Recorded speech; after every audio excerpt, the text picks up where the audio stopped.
La première femme à avoir eu ses règles a dû être drôlement inquiète. Surtout quand elle a cessé de les avoir. Il paraît qu'au Japon, la règle impose de ne jamais sauver la vie de quiconque pour ne pas le contraindre à une gratitude trop grande. En Occident aussi, la règle impose de ne jamais sauver la vie de quiconque, mais là, c'est parce qu'on n'a pas que ça à foutre et puis chacun sa merde.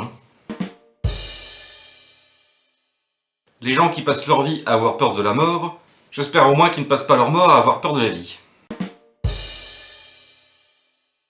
Au fond, le danger, quand on est issu d'une famille nombreuse, c'est qu'à long terme, on risque d'assister à plus d'enterrements que la moyenne. Alors, avant de se reproduire comme des lapins, demandons-nous d'abord si nous avons vraiment envie d'imposer de nombreux deuils à nos enfants. Quand on est jeune, les flics nous harcèlent et ça fait chier. Quand on est vieux, les flics nous sourient et ça nous fait chier aussi, puisque ça nous rappelle qu'on est vieux. Donc, les flics font chier à n'importe quel âge.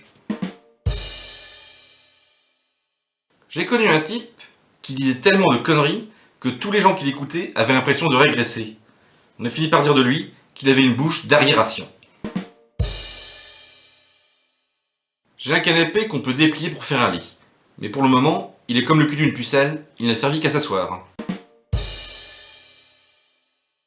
On dit que la lumière va plus vite que le son. Bon.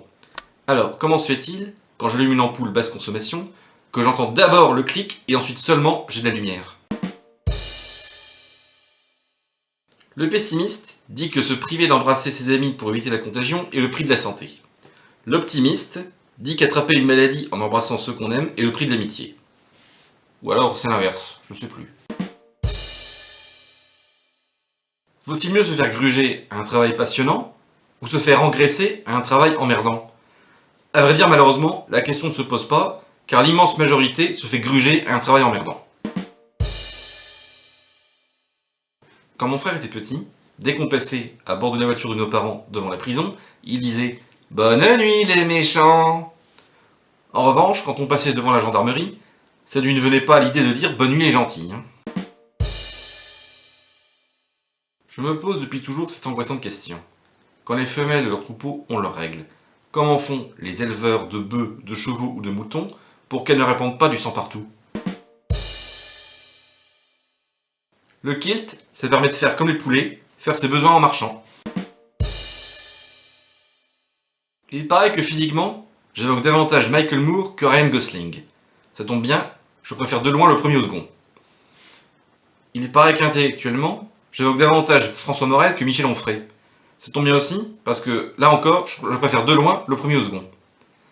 Il paraît que politiquement, j'évoque davantage Jean-Luc Mélenchon qu'Édouard Philippe. Et là, ça m'emmerde, parce que je ne peux saquer ni l'un ni l'autre. J'aime mieux entendre dire qu'on abuse de ma gentillesse, qu'entendre dire qu'on abuse de ma méchanceté. Une fille qui met un point d'honneur à ne jamais se mettre toute nue au lit, c'est en quelque sorte une descente de lit. Savez-vous que les pommes de pin sont les organes reproducteurs des sapins? Par conséquent, n'en cueillez plus, c'est comme si vous arrachiez les couilles à un arbre.